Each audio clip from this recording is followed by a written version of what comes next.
بسم الله الرحمن الرحيم وصلى الله على النبي الكريم محمد وآله وصحبه أجمعين أما بعد. فصل في اللبس.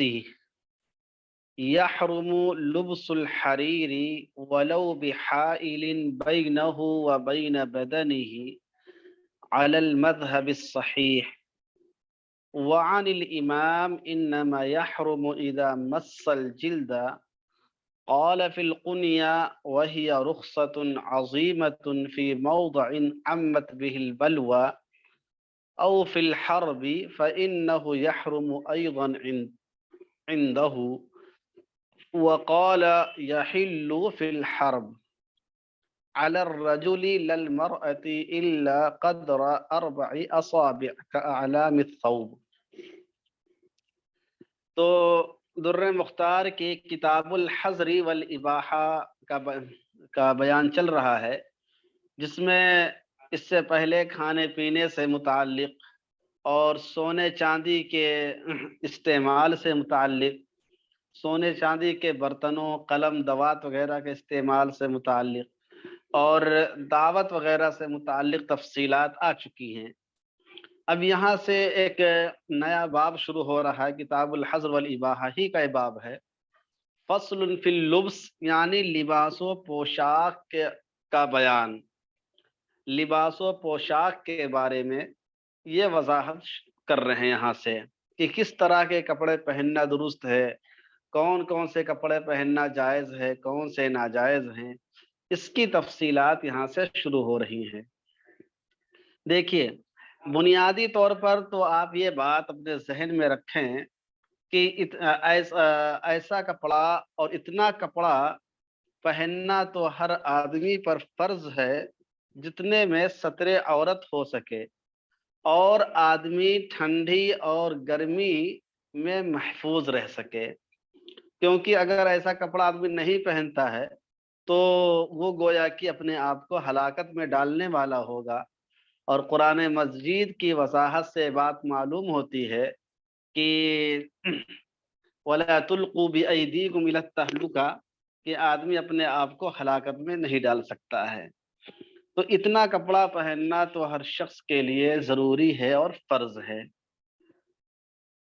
جہاں تک بات ہے کہ کس طرح کے کپڑے پہنے جائیں، تو اس سلسلے میں یہ بات ذہن میں رکھیں کہ آپ کاٹن کا بھی پہن سکتے ہیں، سوتی بھی پہن سکتے ہیں، پالسٹر بھی پہن سکتے ہیں۔ ہر وہ لباس جو ساتر ہو اس کو آپ استعمال کر سکتے ہیں۔ پہلے زمانے میں لوگ کھال بھی استعمال کیا کرتے تھے، اون کے کپڑے آج بھی استعمال ہوتے، اسے بھی استعمال کر سکتے ہیں۔ تو یہ بھی آپ کے ذہن میں رہنا چاہیے۔ کتنے جوڑی کپڑے ہوں تو اس کی کوئی تحدید اصلاً نہیں ہے، سمجھ رہے ہیں؟ آدمی اپنے حسب ضرورت کتنے بھی جوڑے کپڑے رکھ سکتا ہے۔ فقہائے کرام نے لکھا ہے کہ کم سے کم 3 جوڑی کپڑا آدمی کے پاس ہونا چاہیے۔ ایک ایسا ہونا چاہیے جو سردی میں کام آئے، ایک ایسا ہو جو گرمی میں کام آئے، اور ایک ایسا ہو جو آدمی پروگرام وغیرہ میں، کسی محفل وغیرہ میں پہن کر جا سکتا ہو، یا عید وغیرہ کے موقع پر اسے استعمال کر سکتا ہو۔ تو اس طرح 3 کپڑے کم سے کم ہونا آدمی کے لیے بہتر اور ضروری ہے، تاکہ آدمی ان کا استعمال صحیح طور سے کر سکے۔ اگر کہ کوئی آدمی زیادہ کپڑے سلاتا ہے اور اللہ تعالیٰ نے اسے نعمت مال سے نواز رکھا ہے تو اس میں بھی کوئی حرج کی بات نہیں ہے، اور اس کی اجازت ہے کہ آدمی استعمال کر سکتا ہے۔ خوبصورت سے خوبصورت کپڑے بھی پہنے جا سکتے ہیں اور اچھے سے اچھے کپڑے بھی پہنے جا سکتے ہیں، بشرطے کہ آدمی اس میں اسراف سے کام نہ لے۔ اور اسراف کا مطلب یہ ہے کہ آدمی اس طرح استعمال کرے کہ اس کا بیجا استعمال ہو جائے۔ تو یہ چند باتیں آپ اپنے ذہن میں رکھیں۔ اب یہاں سے اصل سبق شروع ہوتا ہے۔ فصل فی اللبس لباس و پوشاک کا بیان۔ یحرم لبس الحریر ولو بحائل بینہ وبین بدنہ۔ ریشم کا کپڑا پہننا جائز نہیں ہے اگرچہ آدمی کے بدن کے درمیان اور ریشم کے کپڑے کے درمیان کوئی چیز حائل ہی کیوں نہ ہو. یعنی اگر آدمی ایسا کپڑا پہنتا ہے کہ اس کے جسم سے ریشم کا کپڑا ٹچ نہیں ہوتا ہے، یعنی کپڑے کے اوپر پہنتا ہے، تو یہ بھی جائز نہیں ہے علی المذہب الصحیح، صحیح مذہب کے مطابق. یعنی اس سلسلے میں دو قول ہیں. ایک قول یہ ہے کہ اگر کوئی آدمی، یعنی مرد مراد ہے، کوئی مرد ریشم کا کپڑا پہنتا ہے اور وہ اس کے بدن سے ٹچ ہو رہا ہے تب تو ناجائز ہے، اور اگر بدن میں ٹچ نہیں ہوتا ہے بلکہ کپڑے کے اوپر پہنتا ہے تو یہ درست ہے. لیکن صحیح مذہب جو ہے، مفتابی جو قول ہے اور جس پر آپ فتویٰ دیں گے، وہ قول ہے کہ اس میں اس کی کوئی تخصیص نہیں ہے. خواہ بدن سے ریشم کا کپڑا لگ رہا ہو، خواہ نہ لگ رہا ہو، بہر دو صورت اس کا پہننا ممنوع ہے. تو یحرم لبس الحریر ولو بحائل بینہ و بین بدنہ، ریشم کا کپڑا پہننا حرام ہے اگرچہ آدمی کے بدن کے درمیان اور کپڑے کے درمیان، یعنی ریشم کے درمیان کوئی چیز حائل ہی کیوں نہ ہو. علی المذہب الصحیح، صحیح قول کے مطابق، صحیح مذہب کے مطابق. وعن الامام انما یحرم اذا مس الجلد، کتاب میں دیکھیے سواد سے مسا لکھ دیا ہے، حالانکہ اس کو سین سے ہونا چاہیے. مس یمس، مسن جب سواد کے ساتھ ہوتا ہے تو اس کا معنی ہوتا ہے چوسنا، اور مس یمس مسن و مساسن جب سین کے ساتھ ہوتا ہے تو اس کا مطلب ہوتا ہے ٹچ ہونا، لگنا. تو یہاں پر سین سے ہونا چاہیے، سواد سے کاتب نے غلطی سے لکھ دیا ہے. وعن الامام، امام ابو حنیفہ رحمۃ اللہ علیہ سے ایک روایت یہ بھی ہے، انما یحرم اذا مس الجلد، کہ ریشم کا کپڑا پہننا اس وقت حرام ہے جب وہ بدن سے لگ رہا ہو، بدن سے ٹچ ہو رہا ہو. لیکن میں نے بتایا کہ یہ مفتابی قول نہیں ہے، یہ جو قول ہے یہ مفتابی نہیں ہے، مفتابی قول اوپر والا ہے. قال فی القنیہ، قنیہ جو کتاب ہے اس میں امام ابو حنیفہ رحمۃ اللہ علیہ کا یہ قول نقل کرنے کے بعد قنیہ کے مصنف نے لکھا ہے، وَهِيَ رُخْصَةٌ عَظِيمَةٌ فِي مَوْضِعٍ عَمَّتْ بِهِ الْبَلْوَى، کہ امام ابو حنیفہ رحمۃ اللہ علیہ کے اس قول میں بہت بڑی رخصت ہے ان مقامات کے لوگوں کے لیے جہاں ریشم پہننے کا ابتلاء عام ہے، جہاں پر لوگ بکثرت ریشم پہنتے ہیں ان لوگوں کے لیے رخصت ہے. کس معنی کر کے رخصت ہے؟ کہ وہاں کے لوگ ڈائریکٹ ریشم کو نہ پہنیں بلکہ اندر بنیان پہن لیں یا پہلے کرتا پہن لیں، اوپر سے اس کی شیروانی وغیرہ پہن لیں تو اس کی گنجائش نکل آئے گی. لیکن ظاہر سی بات ہے قنیہ کی جو تصریح ہے یہ درست نہیں ہو سکتی ہے. کیا خیال؟ قنیہ کی نے جو تصریح کی ہے کہ اس میں بہت بڑی رخصت ہے ان لوگوں کے لیے جہاں پر اس کے بارے میں ابتلاء عام ہے، تو کیا قنیہ کی یہ بات درست ہوگی؟ ظاہر سی بات ہے قنیہ کی یہ بات درست نہیں ہوگی. کیوں؟ اس لیے کہ جب امام ابو حنیفہ رحمۃ اللہ علیہ کا جو یہ قول ہے یہ مفتابی ہے ہی نہیں تو اس کے میں رخصت کیسے حاصل ہو جائے گی؟ لیکن مصنف نے پھر بھی آپ کے سامنے ذکر کر دیا ہے. علامہ حسکفی کا ایک امتیاز یہ بھی ہے کہ وہ مختلف کتابوں سے مختلف اقوال اور مختلف عبارتیں اس لیے نقل کر دیتے ہیں تاکہ آپ کے سامنے تمام عبارتیں آ جائیں اور اشکال دور ہو جائے. ورنہ آپ نے یہاں کچھ مسئلہ اور پڑھا اور قنیہ میں جا کر دیکھا کچھ اور مسئلہ لکھا ہوا ہے یا کسی کتاب میں اور مسئلہ لکھا ہوا ہے، پھر آپ کنفیوز ہو جائیں گے اور کہیں گے کہ یہ مسئلہ تو کچھ الگ ہی لکھا ہوا ہے. تو اس لیے صاحب کتاب نے کئی اقوال نقل کر دیے. تو خلاصہ نکل کر یہ آیا اب تک کے درس کا کہ اگر کوئی مرد ریشم کا کپڑا پہنتا ہے تو چاہے اوپر پہنے چاہے ڈائریکٹ بدن کے اوپر پہنے، باہر دو صورت یہ ممنوع ہے اور حرام ہے، اور روایت میں جیسا کہ مسلم شریف وغیرہ کے اندر اس کی ممانعت آئی ہوئی ہے کہ رسول اللہ صلی اللہ علیہ وسلم نے ریشم کا کپڑا پہننے سے اور سونے اور چاندی کے زیورات استعمال کرنے سے مردوں کو منع فرمایا ہے، تو مردوں کے لیے اس کا پہننا درست نہیں ہوگا اور اس کا استعمال کرنا درست نہیں ہوگا۔ اور امام ابو حنیفہ رحمۃ اللہ علیہ کی جو روایت ہے وہ ضعیف روایت ہے، وہ روایت مفتہ بھی نہیں ہے، وہ قول قابل فتویٰ نہیں ہے۔ متون کے اندر بھی اس کی وضاحت کر دی گئی ہے اور شروح کے اندر بھی اس کی وضاحت کر دی گئی ہے۔ یہاں تک بات واضح ہوئی؟ یہاں تک بات سمجھ میں آئی کہ نہیں آئی؟ اچھا، او فی الحرب، یا جنگ کے اندر، فإنہ یحرم ایضا، تو جنگ کے اندر بھی اس کو پہننا حرام ہے امام ابو حنیفہ رحمۃ اللہ علیہ کے نزدیک۔ او فی الحرب، یا جنگ کے اندر، فإنہ یحرم ایضا عندہ، تو جنگ میں بھی ریشم کا کپڑا پہننا حرام ہے امام ابو حنیفہ رحمۃ اللہ علیہ کے نزدیک۔ بتائیے امام ابو حنیفہ رحمۃ اللہ علیہ کے نزدیک کب حرام ہوگا؟ جنگ میں کپڑا پہننا کب حرام ہوگا؟ جب کہ آدمی ڈائریکٹ پہنے، یعنی اس کے بدن سے ٹچ ہو رہا ہو، تب حرام ہوگا۔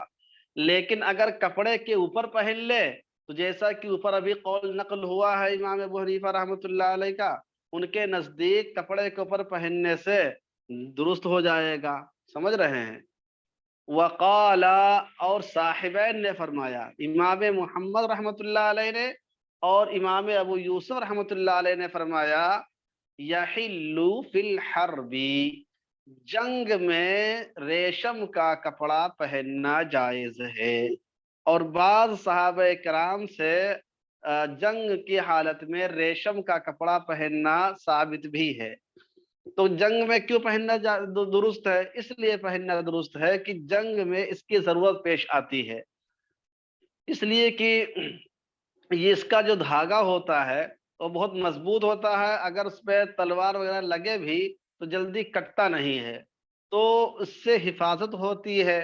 تو جنگ کی حالت میں اگر کوئی آدمی پہن لیتا ہے تو ضرورتاً صاحبین کے نزدیک، یعنی امام ابو یوسف اور امام محمد رحمۃ اللہ علیہ کے نزدیک، ریشم کا کپڑا مرد بھی استعمال کر سکتا ہے، اور یہی قول مفتہ بھی ہے۔ یعنی اس صورت میں بھی او فی الحرب والی جو صورت ہے، اس میں بھی فتویٰ صاحبین ہی کے قول پر ہے، امام ابو حنیفہ رحمۃ اللہ علیہ کے قول پر نہیں ہے۔ تو خلاصہ نکل کر یہ آیا کہ ضرورت کے موقع پر، مثلا کسی آدمی کو جنگ میں پہننے کی ضرورت ہو، یا کسی آدمی کو کھجلی ہو گئی ہو، داد ہو گیا ہو، اور ڈاکٹر نے کہا ہو کہ اس حالت میں آپ کاٹن وغیرہ کے کپڑے نہ پہنیں، ریشم کا کپڑا استعمال کریں، تو اس طرح ضرورت کے موقع پر، بیماری کے موقع پر ریشم کا کپڑا پہننا مردوں کے لیے بھی درست ہے۔ البتہ عام حالات میں پہننا درست نہیں ہے، خواہ بدن سے ٹچ ہو، خواہ کپڑے کے اوپر ہو۔ ٹھیک ہے، اتنی بات واضح ہوئی؟ ارے بات سمجھ میں آئی کہ نہیں آئی؟ اور لوگ بتائیں، جاوید میر کے علاوہ سید وقار، ٹھیک ہے، کہتے ہیں اب یہ جو چیز ناجائز بتا رہے ہیں کس کے اوپر؟ علی الرجلی، مرد کے لیے پہننا ناجائز ہے، للمرأتی، عورت کے لیے نہیں ہے۔ یعنی عورتوں کے لیے جس طریقے سے سونا چاندی کے زیور استعمال کرنا جائز ہے، ویسے ہی ریشم کا کپڑا، ریشم کا سوٹ استعمال کرنا بھی جائز ہے۔ اور مردوں کے لیے جس طریقے سے سونا چاندی کا پہننا ناجائز ہے، ویسے ہی ریشم کا کپڑا پہننا بھی ناجائز ہے۔ سمجھ رہے ہیں؟ خواتین کے زیب و زینت کے سلسلے میں، ان کے شوق و ذوق کے سلسلے میں اور مزاج کے سلسلے میں شریعت نے بڑی رعایت رکھی ہے، اور مردوں کا کام چونکہ یہ سب نہیں ہے، بناؤ سگھار کرنا، اس لیے ان کے لیے شریعت نے الگ ہی راستے دیے ہیں۔ تو للمرأتی عورت کے لیے حرام نہیں ہے، یعنی عورتیں جو ہیں ریشم کا کپڑا سوٹ کے طور پر استعمال کر سکتی ہیں، کپڑے کے اوپر بھی اور ڈائریکٹ بدن کے اوپر بھی۔ اب سوال یہ پیدا ہوتا ہے کہ کیا مرد کے لیے بالکل بھی ناجائز ہے، تھوڑا بہت بھی استعمال نہیں کر سکتا ہے ریشم کا کپڑا؟ تو اس کے بارے میں یہ ہے کہ الا قدر 4 اصابع، سوائے 4 انگلیوں کے برابر، کہ 4 انگلی کے برابر اگر کوئی مرد ریشم کا کپڑا استعمال کر لیتا ہے، ریشم کا دھاگا استعمال کر لیتا ہے، تو پھر اس کی اجازت ہے۔ کاعلام الثوب، جیسے کہ کپڑے کے اوپر پھول بوٹا بنا ہوا ہو۔ علمن کی جمع اعلام کے معنی کیا ہوتا ہے؟ نقش و نگار، پھول بوٹا۔ الثوب کے معنی کپڑا۔ تو اگر کسی آدمی کے کوئی آدمی ایسا کپڑا پہنتا ہے جس کے کپڑے کے اوپر پھول بوٹا بنا ہوا ہے یا نقش و نگار بنا ہوا ہے، اور وہ 4 انگلیوں سے زیادہ کا پھول نہیں ہے، 4 انگلیوں کے برابر ہے یا اس سے تھوڑا کم ہے، تھوڑا چھوٹا ہے، تو پھر اس کے لیے اس کا استعمال کرنا درست ہے۔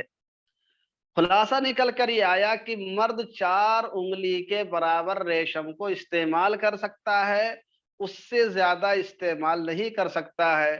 مثلاً کوئی مولانا صاحب ہوں، ٹوپی لگاتے ہوں یا جبہ پہنتے ہوں یا عمامہ باندھتے ہوں، اور اس میں 4 انگلی کے برابر کوئی ریشم کا پھول بنا ہوا ہے، کوئی بوٹا بنا ہوا ہے، اس سے اس کے نقش و نگار کیا گیا ہے، کوئی کلاکاری کی گئی ہے، وغیرہ وغیرہ، اس طرح کا کیا گیا ہو، تو مولانا صاحب کے لیے اس کا استعمال کرنا، اس کپڑے کا پہننا درست ہوگا۔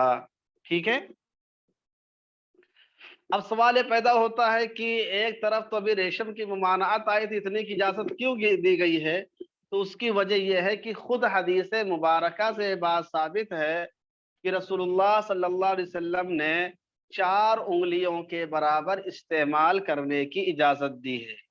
چنانچہ صحیح مسلم کی روایت میں بات آئی ہے الا موضع اصبع او اصبعین او 3 او 4، کہ اگر کوئی آدمی 1 انگلی کے برابر یا 2 انگلیوں کے برابر یا 3 انگلیوں کے برابر یا 4 انگلیوں کے برابر ریشم کا کپڑا استعمال کر لیتا ہے تو اس کی اجازت ہوگی۔ تو معلوم یہ ہوا کہ روایت سے خود 4 انگلی کے برابر استعمال کی اجازت دی گئی ہے، اس لیے ہمارے فقہا نے اسی روایت کو سامنے رکھتے ہوئے، جو کہ مسلم شریف کی روایت ہے، بالکل صحیح روایت ہے، یہ بات لکھی ہے کہ عام حالات میں ریشم کا کپڑا استعمال کرنا تو درست نہیں ہے، لیکن اگر پھول بوٹا وغیرہ اس طرح بنا ہوا ہے اور 4 انگلی کے برابر ہے یا اس سے کم ہے تو پھر اس کا استعمال درست ہے۔ ٹھیک ہے؟ الا قدر 4 کاعلام الثوب، جیسے کہ کپڑے کے پھول بوٹے۔ یہاں تک بات سمجھ میں آئی سب کو کہ نہیں آئی؟ یہاں تک بات سب کو سمجھ میں آ گئی؟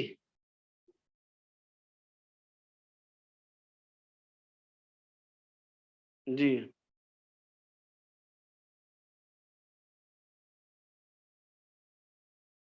اچھا، اب یہ سوال پیدا ہو سکتا ہے آپ کے ذہن میں کہ چلو ٹھیک ہے، حدیث کی روشنی میں تو ہم نے یہ بات مان لی ہے کہ 4 انگلی کے برابر تو استعمال کر سکتے ہیں، لیکن جو 4 انگلی سے جب آپ ناپیں گے تو 4 انگلیاں یہ کیسی ہوں گی؟ پھیلی ہوئی ہوں گی یا سمٹی ہوئی ہوں گی؟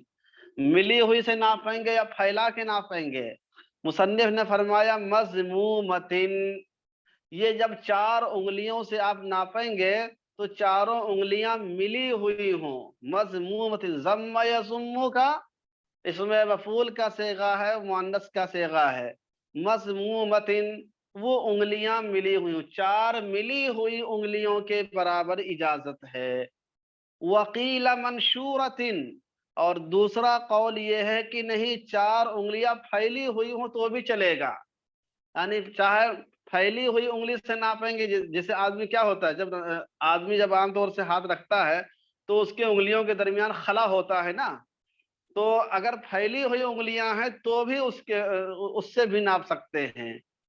وقیل بینا بینا، اور تیسرا قول یہ ہے کہ درمیانی ہونا چاہیے، نہ بہت زیادہ پھیلا ہونا چاہیے انگلیوں کو، اور نہ بہت ہی زیادہ سمٹا ہوا ہونا چاہیے، بلکہ درمیانی انداز میں ہونا چاہیے کہ آدمی جس طریقے سے عام طور سے ہاتھ رکھتا ہے کہ بہت زیادہ نہ بند کرنے میں تکلف کرتا ہے، نہ بہت زیادہ کھولنے میں تکلف کرتا ہے، بین بین جو معاملہ ہوتا ہے، درمیانی جو معاملہ ہوتا ہے، اس کی اجازت ہے۔ تو خلاصہ کلام یہ ہوا کہ 4 انگلیوں کے برابر آدمی کو ریشم کا کپڑا استعمال کرنے کی اجازت دی گئی ہے۔ تو یہ 4 انگلیاں سے جب ناپیں گے تو کس طرح ناپیں گے؟ ایک قول یہ ہے کہ چاروں انگلیاں ملی ہوئی ہوں پھر ان کو ناپیں، ایک دوسرا قول یہ ہے کہ چاروں انگلیاں کھلی ہوئی ہوں تو بھی ان کو اس سے بھی ناپ سکتے ہیں، اور تیسرا قول یہ ہے کہ نہ بہت زیادہ کھلی ہوئی ہوں نہ بہت زیادہ بند ہوں، بلکہ میڈیم انداز میں جو ہے اس طرح ناپ لینا کافی ہے۔ اور میں سمجھتا ہوں کہ یہی بات سب سے بہتر ہے، کیونکہ شریعت میں اصل کیا ہے؟ عدل و اعتدال ہے، اور افراط و تفریط سے بچنے کو کہا گیا ہے۔ اس لیے بین بین والی روایت کو اختیار کرنا اور اس قول کو اختیار کرنا سب سے بہتر ہے۔ بات سمجھ میں آئی کہ نہیں آئی؟ ارے بات سمجھ میں آئی؟ تو آپ تینوں قولوں پر عمل کر سکتے ہیں، لیکن بین بین والے قول پر عمل کرنا زیادہ بہتر ہے، زیادہ عمدہ اور اچھا ہے۔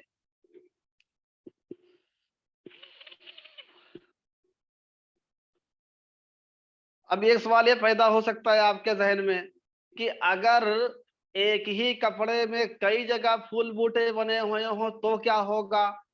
مثلاً کہ مولانا صاحب کا ایک عمامہ ہے، اس عمامے میں 3 جگہ پھول بنے ہوئے ہیں یا 4 جگہ پھول بنے ہوئے ہیں ریشم کے، اور وہ چاروں پھول 4 انگلی کے برابر ہیں یا 3 انگلی کے برابر ہیں، تو کیا چاروں کو جوڑ کر 4 انگلی کے برابر ہونا چاہیے یا ہر ایک کی الگ حیثیت تسلیم کی جائے گی؟ یہ اشکال پیدا ہو رہا ہے کہ نہیں ہو رہا ہے ذہن میں؟ آپ کے ذہن میں ایک بات یہ آ سکتی ہے کہ اگر کسی کپڑے میں 4 انگلیوں کے یا 3 انگلیوں کے کئی پھول بنے ہوئے ہوں تو اس کا کیا حکم ہوگا؟ کیا ان سب کو ملا کر ایک پھول مانا جائے گا یا سب میں 4 کی گنجائش مل جائے گی؟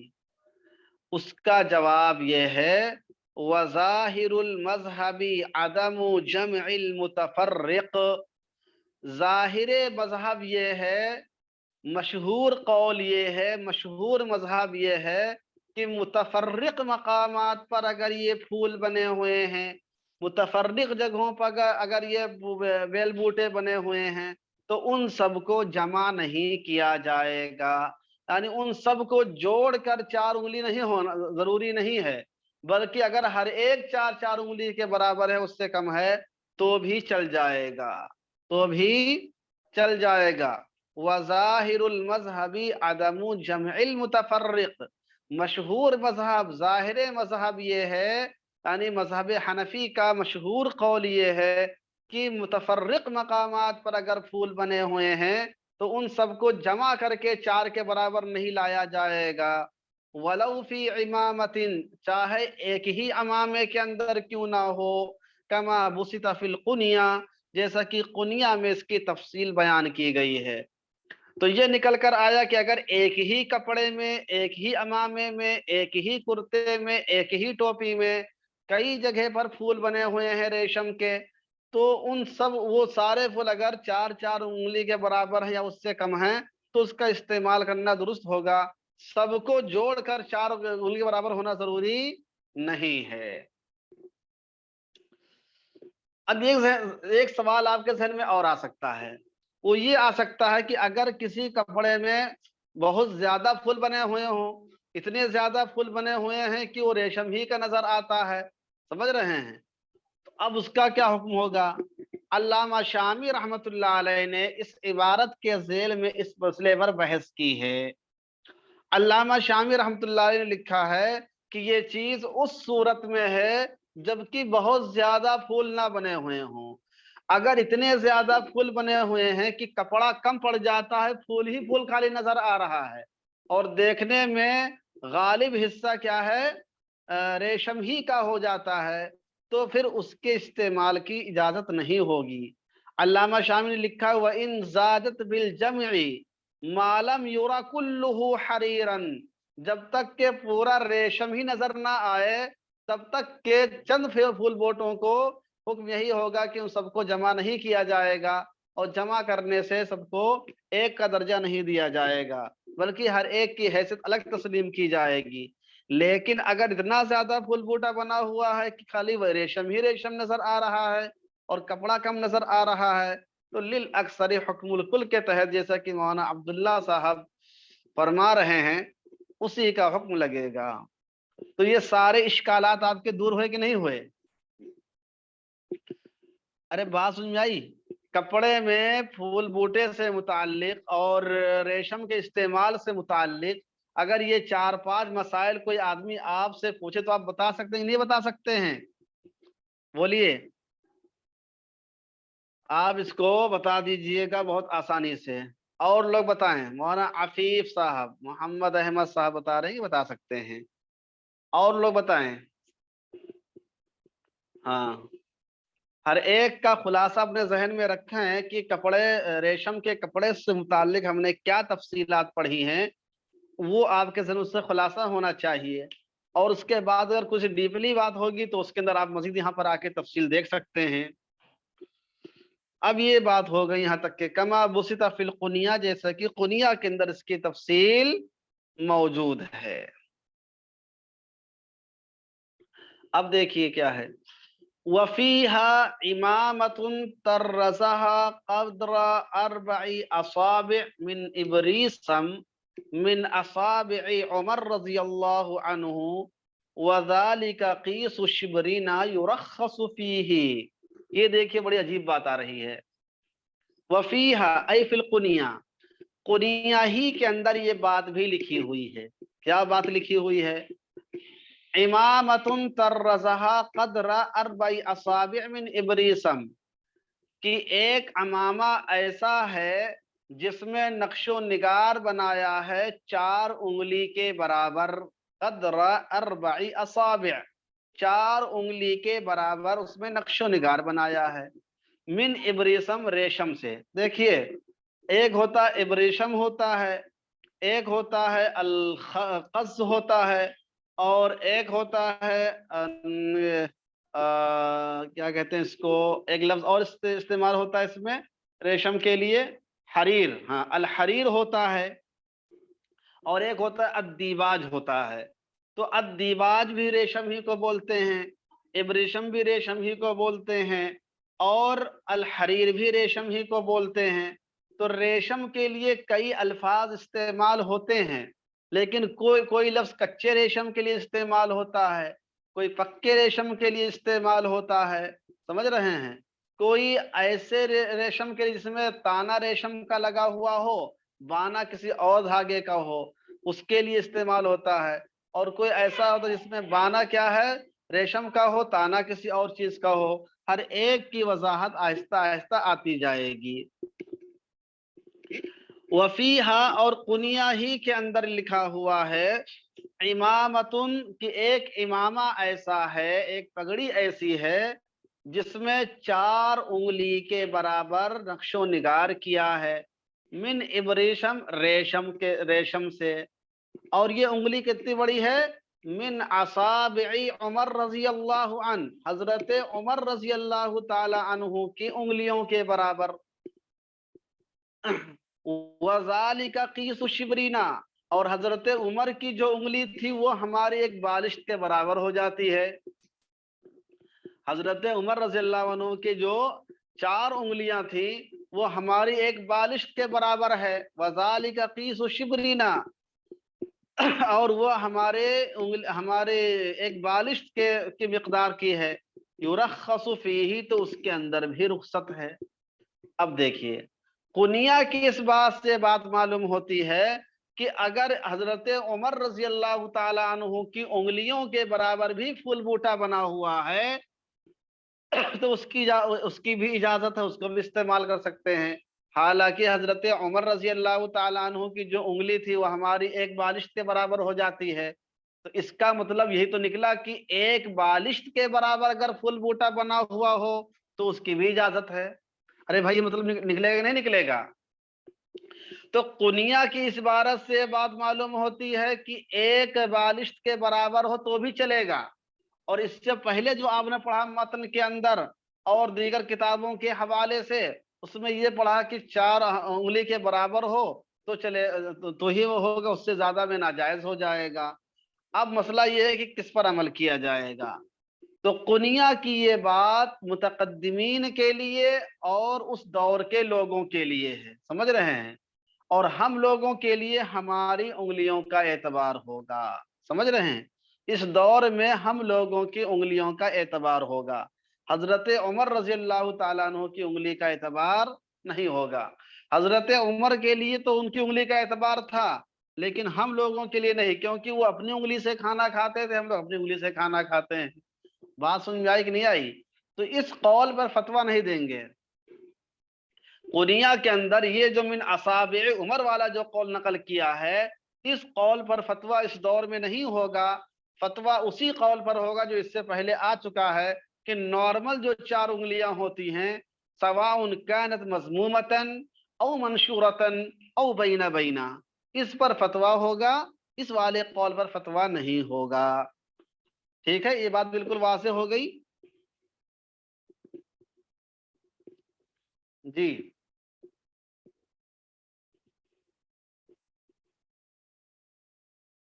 علامہ شامی رحمۃ اللہ علیہ نے بھی اس کی وضاحت کی ہے، شامی کے اندر انہوں نے لکھا ہے المعتبر 4 اصابع کما ہی علی ہیئتها لا اصابع السلف۔ تو سلف کی انگلی کا اعتبار ہمارے لیے نہیں ہوگا، ہم لوگوں کے لیے اپنی انگلی کا اعتبار ہوگا۔ یہ بات واضح ہوئی؟ اب آگے دیکھیے، اب تک تو جو بات آئی تھی وہ یہ آئی کہ ریشم کے کپڑے کا استعمال کہاں تک مردوں کے لیے درست ہے اور کہاں تک درست نہیں ہے۔ وَكَذَا الْمَنْسُوجُ بِذَهَبٍ يَحِلُّ إِذَا كَانَ هَذَا الْمِقْدَارِ يعني 4 أصابع وَإِلَّا لَا يَحِلُّ لِلرَّجُلِ زَيْلَعِ۔ وَكَذَا الْمَنْسُوجُ بِذَهَبٍ، اور یہی حکم ہے اس کپڑے کا جس کپڑے کے اندر سونے کو بنا گیا ہو۔ المنسوج نسج کے معنی بننے کے ہوتے ہیں، جس کپڑے میں سونے کی بنائی ہوئی ہو، یعنی سونے کے تار جس کپڑے میں بنے گئے ہوں، اس کا بھی حکم یہی ہے کہ وہ بھی جائز ہے اذا کان ھذا المقدار، یعنی 4 انگلی کے برابر۔ اگر وہ اس مقدار میں یعنی 4 انگلی کے برابر اگر کسی مرد کے کپڑے میں، کسی آدمی کے کپڑے میں سونے یا چاندی کے تاروں سے پھول بوٹا بنایا گیا ہو تو اس کا بھی حکم یہی ہے۔ وَإِلَّا لَا يَحِلُّ لِلرَّجُلِ، ورنہ مرد کے لیے 4 انگلی سے زیادہ سونے کے تاروں سے بنے ہوئے پھول بوٹے والے کپڑے کا استعمال درست نہیں ہوگا۔ تو معلوم یہ ہوا کہ اگر کسی کپڑے پر سونے کے تار سے یا چاندی کے تار سے کوئی پھول بوٹا بنا دیا گیا ہو، کوئی نقش و نگار کیا گیا ہو، تو اس کا استعمال مرد کے لیے اسی صورت میں درست ہوگا جبکہ وہ 4 انگلی یا اس سے کم ہو، اس سے زیادہ کی اجازت نہیں ہوگی۔